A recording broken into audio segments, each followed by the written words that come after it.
word that you used earlier today, probability. It's the probability. It's not an absolute assurance, but it is an opportunity to think about the world, not in terms of its entirety, but the world in terms of risk.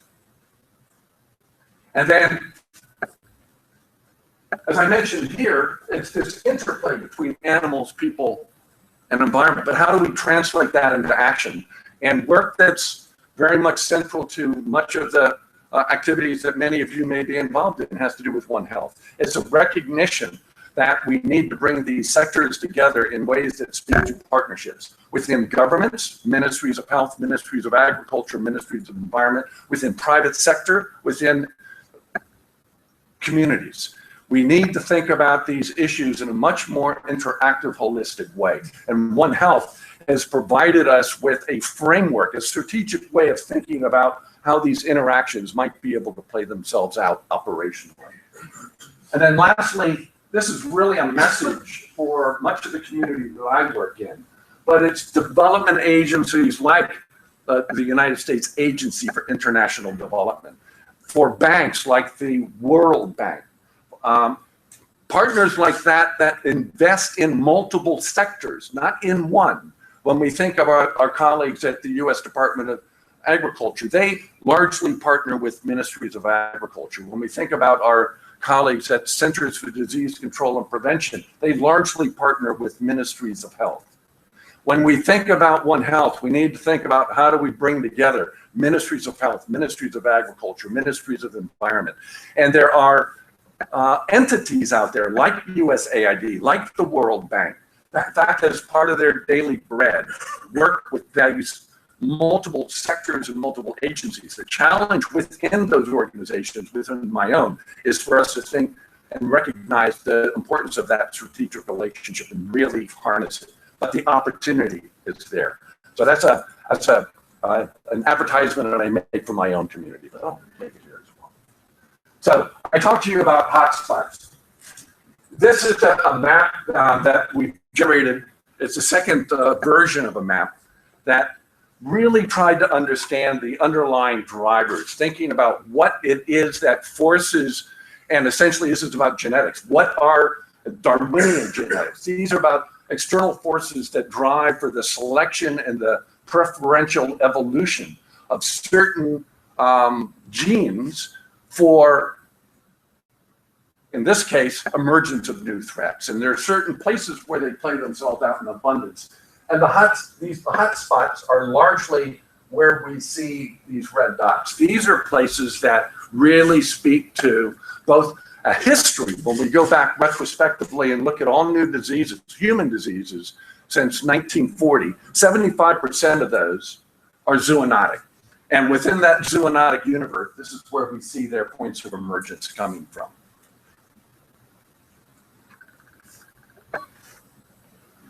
So, what's behind the emergence of Ebola, but other novel infectious diseases? Let me speak a little more frankly to the point about what that is. And as a way of starting this story, let me remind you that even as we talk about the Ebola epidemic, all epidemics, all pandemics begin with an individual person. That individual person was a 2-year-old child, boy named Emil. And Emil in the forested, remote forested areas of Guinea, as 2-year-olds will, was having a field day playing in the nook of a tree. And what this picture doesn't show you is that towards the top of that tree was a bat roost. And what, in fact, was in this nook were bat feces. Emil inadvertently became exposed to, ultimately infected by, an Ebola virus that was shed by the bats that were roosting in this tree. And the storyline begins with this young child going home, beginning to present, and then in the worst possible way, a disease can spread. Acts of love became the catalyst for an epidemic. Emil was cared for by his mother, by his father. His mother and father died. Emil died. His mother and father were cared by their family. They were infected. The mother and father died, the family died. And what you saw, the great tragedy about Ebola, is that it's a consequence of love. Because the two ways of transmitting this disease is when someone is ill, and at the last stages of that illness, they are shedding virus, and the act of trying to tend to that individual exposed the caregiver, made that caregiver sick and died. The second is preparation of that body for burial. In our country, we've removed that step from our social cultural practices. We hand that off to a funeral home. In these cultures, family members show their love by proper preparation and ultimate burial. That act of caring for that highly viremic body exposed that another cohort of people. Every one of those steps were act of love. And the way you try and break the cycle is to tell people, don't be so loving. It's a tough story to promote. But with that said, this is a graphic illustration of how that event that drove Emil into that first step of a painful, horrific dynamic of an epidemic. This is a night video, 7,000 miles away, 10,000 miles away in Bangladesh, but it's reflective of what happened to Emil.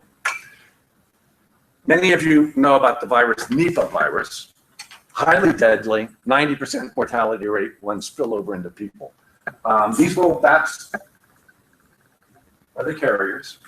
And what we know about the transmission routes in Bangladesh is that they're very closely associated with a local practice having to do with the harvesting of date palm sap. Date palm sap in some ways plays a similar role in these cultures that maple syrup plays in ours. The sap is very sweet and very much cherished as a sweetener. And what you do certain times of the season, as with maple syrup, you score the palm tree and you put a gourd underneath and you collect the sap as it drips out of the tree. And then you collect that sap and you boil it down, you make it into cakes, and then you sell it.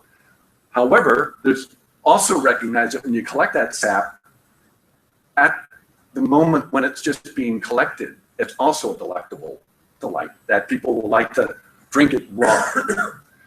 It's in that consumption of that date palm liquid when it's raw that becomes the transmission route. Because what we have is that it's not just humans that are attracted to sweeteners.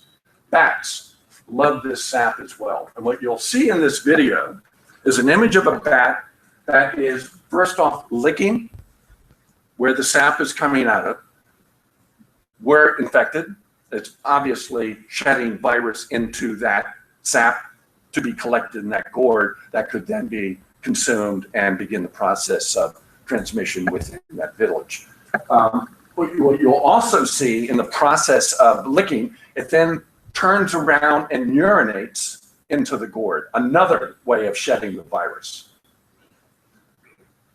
Think of Emil as an unintended bystander to an event of great lethality. And this is the kind of story that Emil was exposed to. Look.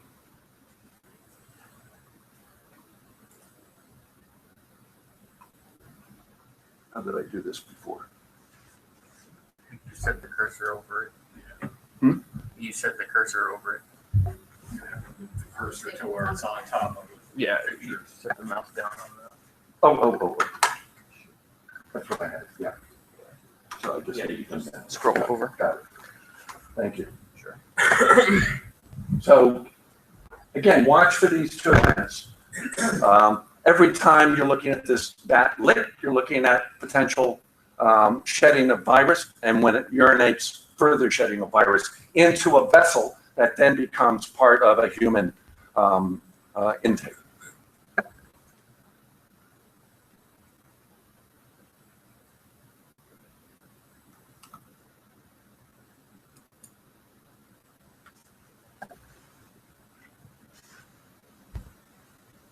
This is the gourd right here.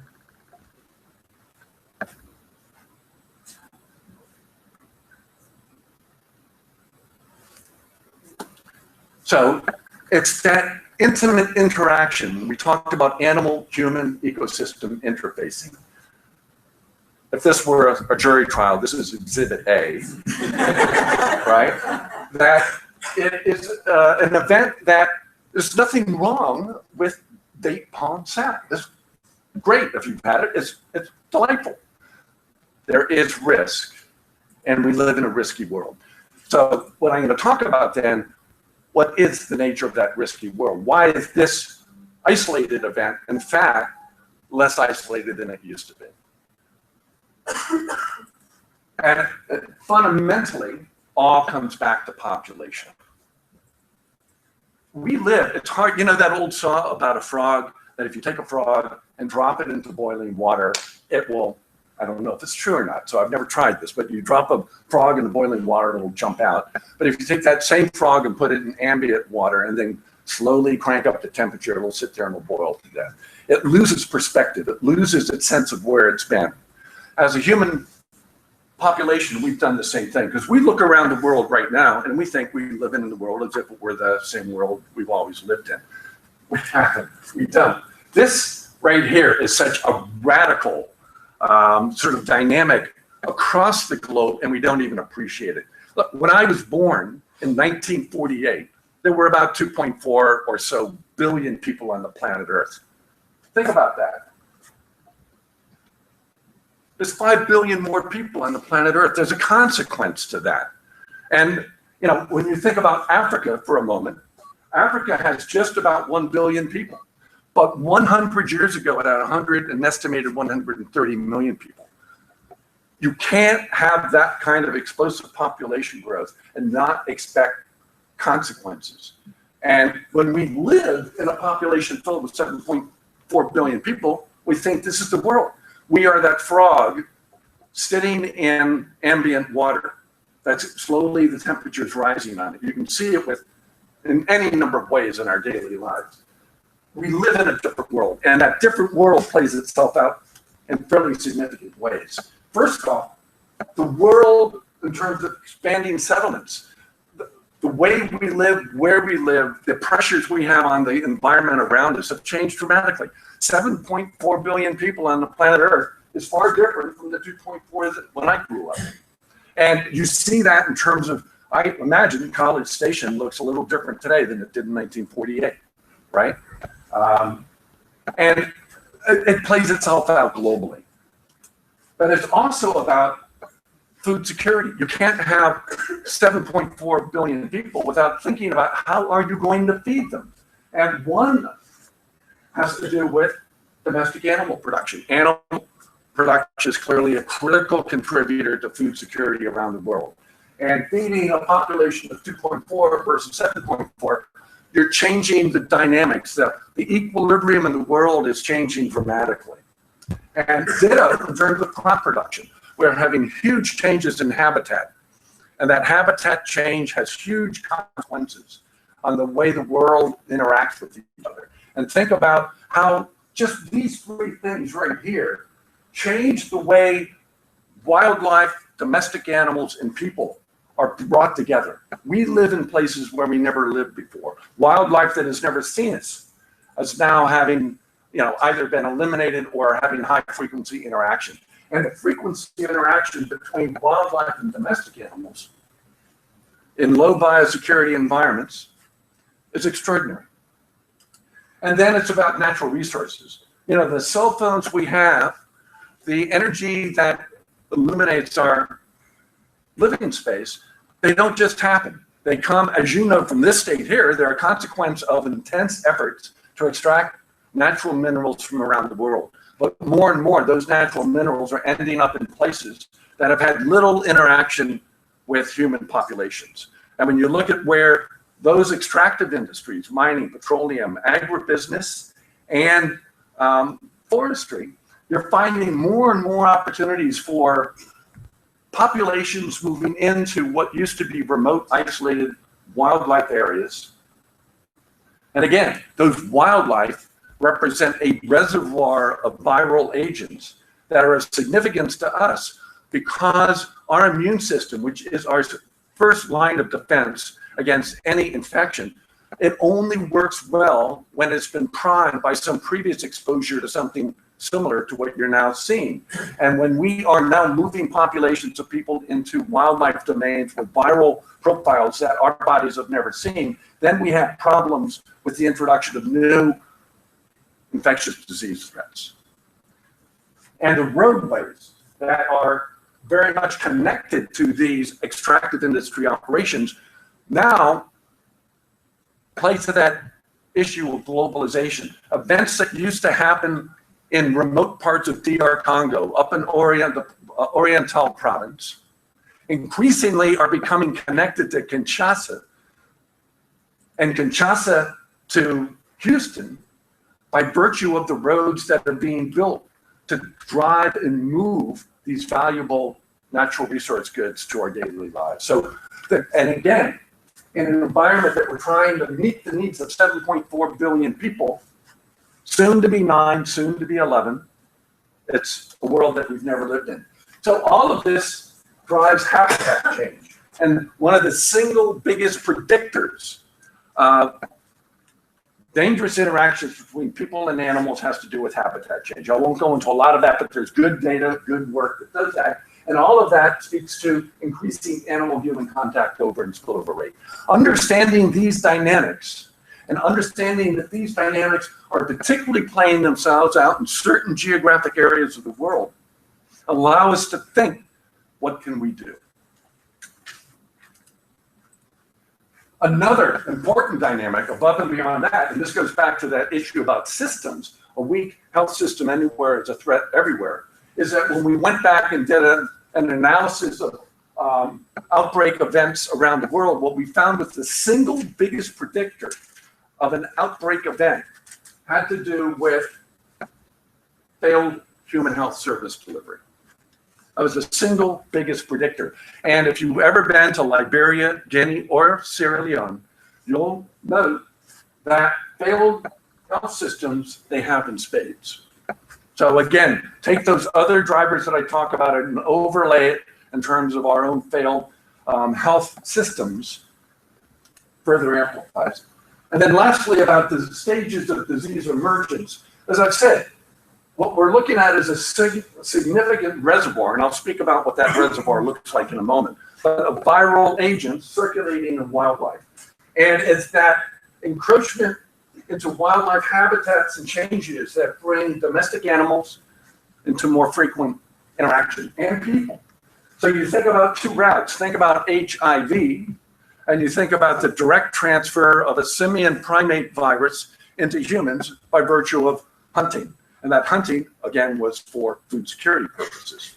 Or think about it as an intermediary step where it goes into a chicken. Think about avian influenza. And there you think about a limited number of viral copies in a wild fowl that now have the opportunity to be amplified given the kind of livestock production dynamics that are out there where you don't have 1 or 2 chickens, you have hundreds of thousands of chickens. So you take novel, limited copy viral agents and now explode them in ways that allow not only for their further propagation, but further pressures on their evolution. And then this has to do then with the spillover event, which can be localized. Think about those events up in Oriental. Frequently, they end up being epidemiologic dead ends because there aren't the roads to get people out, and basically the virus will burn itself out because there are no more hosts. Or think about Ebola. Think about Middle East respiratory syndrome.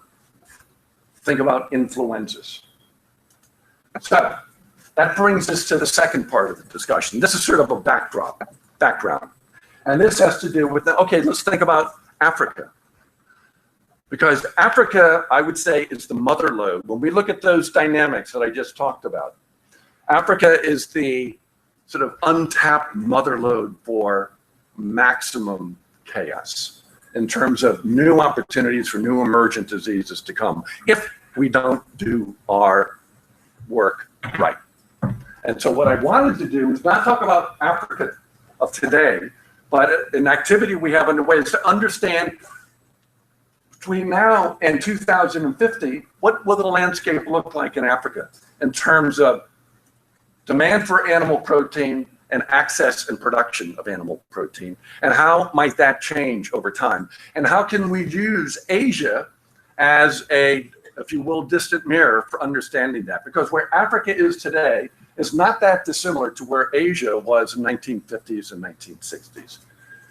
And by 2050, Africa may look like a lot like, when we get to livestock production, what's going on in Asia. The question is whether you can get that production without the unintended consequences, whether you can get all of the food security and economic benefits, but not do in Africa what happened simply by oversight in Asia. So, first off, it's important to understand that Africa is not the Africa we typically think about. Africa today is in the midst of an economic revolution.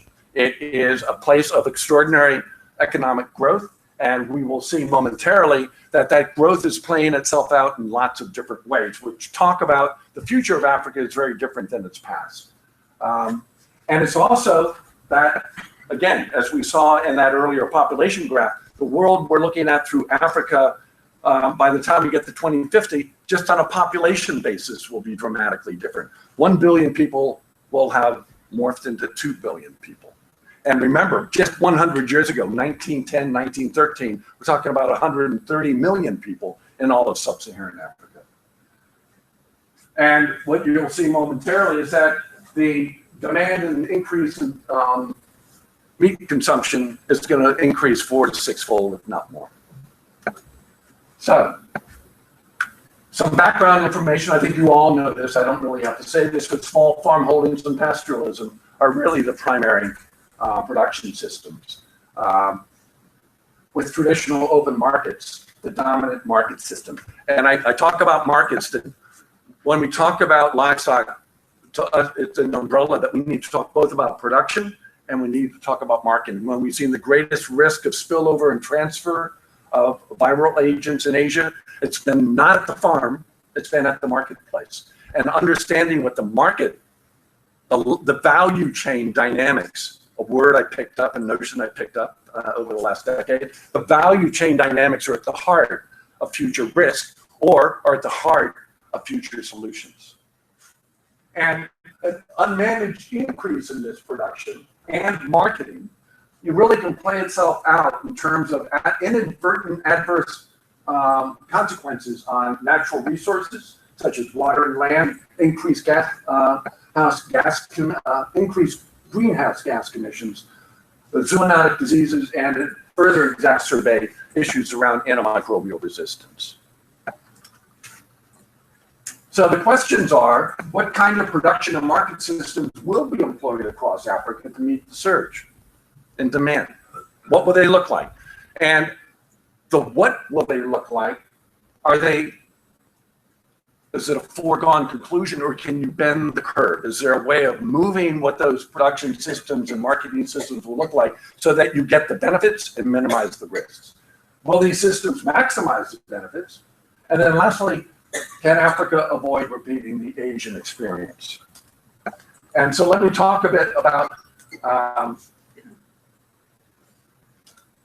that Asia experience, because this is what we know, and China I'm just using as a window into this. It's a good window, but what we saw in Asia during the second half of the 20th century was a huge increase in GDP. And this is the GDP changes in China.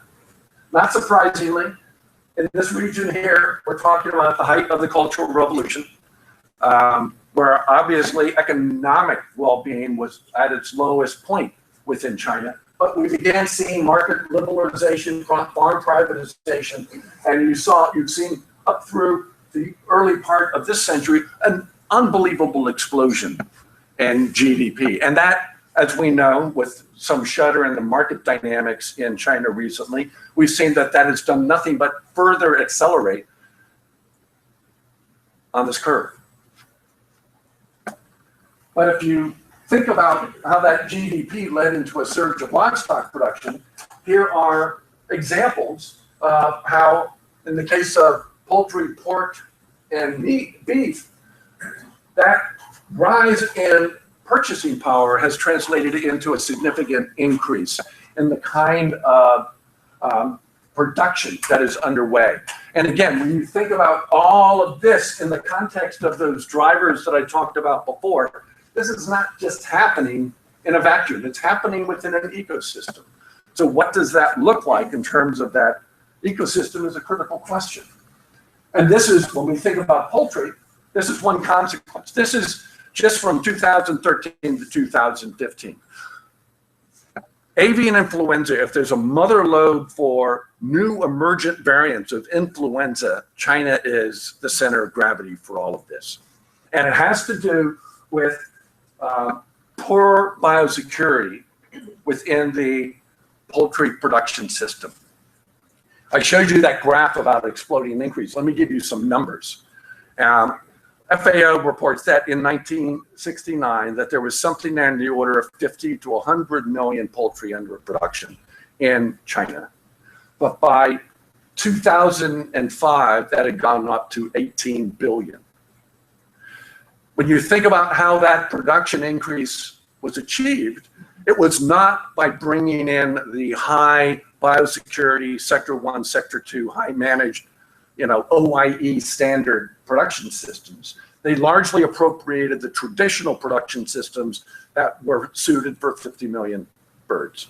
Ditto in terms of the marketing, how they market them. So anyone who goes to China or Southeast Asia or in Asia at large, you get a live bird markets and you see what the conditions in those live bird markets. And that's just, they basically put their traditional marketing systems on steroids. The end result is that what we see is this cauldron of influenza evolution in China.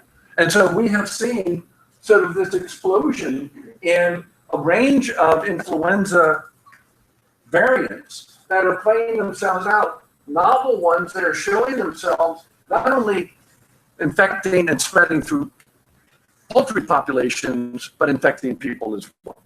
And it's because of that viral diversity in an environment with extraordinarily low biosecurity, in an environment that has intense livestock production, that all of this is accelerating and increasing in ways that create global risk.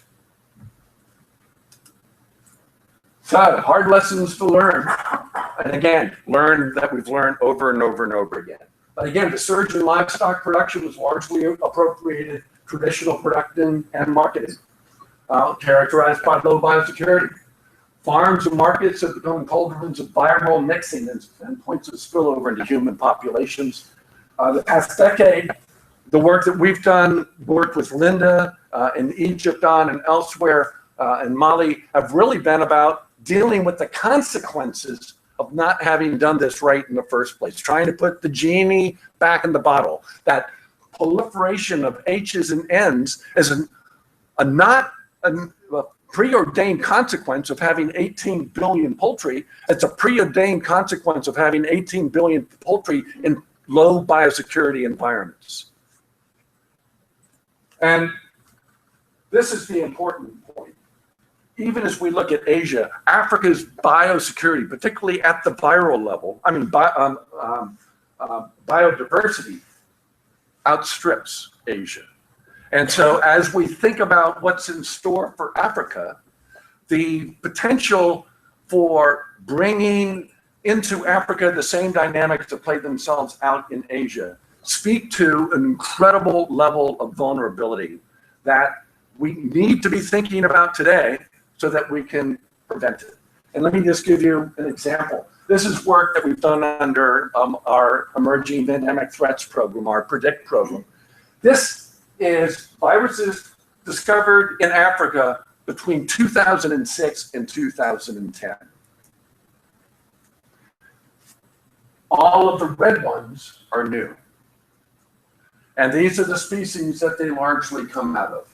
And these species are significant, right? Primates, bats, and rodents. They're significant because other work that we've done under our PREDICT project has been able to show that when we think about the 50,000 vertebrate mammals that are out there within the wildlife domain, it's not all 50,000 that are equal players in spillover. That in fact, you can go back and it's those that are most phylogenetically linked to human populations that tend to be the big points of risk. And ultimately, it's these rats, bats, and non-human primates that become key interlocutors for this. So when we look and we find this diversity of new novel agents, under PREDICT, we found just shy of 1,000 new viruses. Within we pay particular attention to what are 25 high value, high risk, high consequence viral families. These are viral families like filoviruses, like influenzas, that have a pedigree of having generated previous variants of themselves that have been able both to spill over and infect humans, but spill over, infect, and cause serious illness, if not death. They have a genetic pedigree that speaks to their ability to evolve and pose risk. So when we talk about finding 1,000 new viruses, it's not 1,000 new viruses. It's 1,000 new viruses that fall within this very tight cluster of high consequence viral families. So when we think about Africa, and we've still got a lot more to go. So when we think about Africa, there's lots of opportunity for, if we don't pay attention, for novel viruses. These are the things that are out there in, again, Oriental that we've never seen. So we've got stuff out there that are not part of our daily landscape. So looking at the future, Africa by 2050, it's going to, population is going to more than double. Importantly, almost half of that is going to be urban.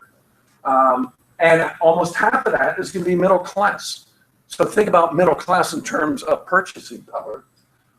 Animal consumption, we already talked about, livestock production, and wildlife habitats will be further fragmented as human settlements and increased agricultural production. So we're further driving and amplifying the risks that underlie the very body of disease emergence. So let me give you just a population profile. This is what we're looking at. As I said, 1900s, 133 million people in all of sub-Saharan Africa. Look at this. By 2050, about 2 billion people. This is sub-Saharan Africa. This is not North Africa included. But when we think about its economic power, over the past decade, 12 of the world's 20 fastest growing economies have been in sub-Saharan Africa. It's the economic lion of the world. And you look across and you see the GDP rates here. It's utterly phenomenal. And what that means, first off, is that this growth, economic growth, is broad-based. When you look at the indices, you've got resources, agriculture are really driving this. And so it's not just, a dot-com sort of event. This is a well-entrenched economic growth profile. And when we think about what that means in terms of purchasing power, what we're seeing is that it's giving rise to greater household wealth. And what we know historically, economic household wealth, the first indicator, the first thing people do when they have disposable income is look for animal protein. They're desperate to move from the starchy diets and start to get real positive nutrients. And animal protein is one of the earliest purchasing events. And we can see that half of the population of sub-Saharan Africa by 2050, 40% right here, is going to be middle class. That's 1 billion people. So what does that mean in terms of livestock production in Africa? Let me just give you both retrospective numbers and prospective numbers. And again, what we have is poultry, sheep and goat, cattle, buffaloes, and pigs. And the numbers over here begin to show themselves out. That in the 1960s, you had a handful of across that. As we got to 2010, you're looking at a further increase. As we get to 2050, we're looking at an extraordinary increase. And when we think about that increase in terms of where that's going to happen, we begin to understand that there are certain regions within sub-Saharan Africa between east, west, southern, and central that are going to be potential centers of gravity for where this will look at. And so this is work that we did with Bill Reed to try and do a forecast of where this particular, from ruminant meat to monogastric meat and milk, where these are likely to be playing themselves out. So the point is that we've got some models that allow us to think about where this might play itself out. So when you start thinking about what are the policies, what do you have to do, you can begin zeroing in certain parts of Africa to ask them to pay particular attention to how do they respond to this increased production, increased marketing dynamics, and make sure that they've in advance begun to put in place the policy and regulatory framework that will guide this increase in ways that they get the food security benefits and miss out on the opportunity for putting Africa on the front page of every single future pandemic event.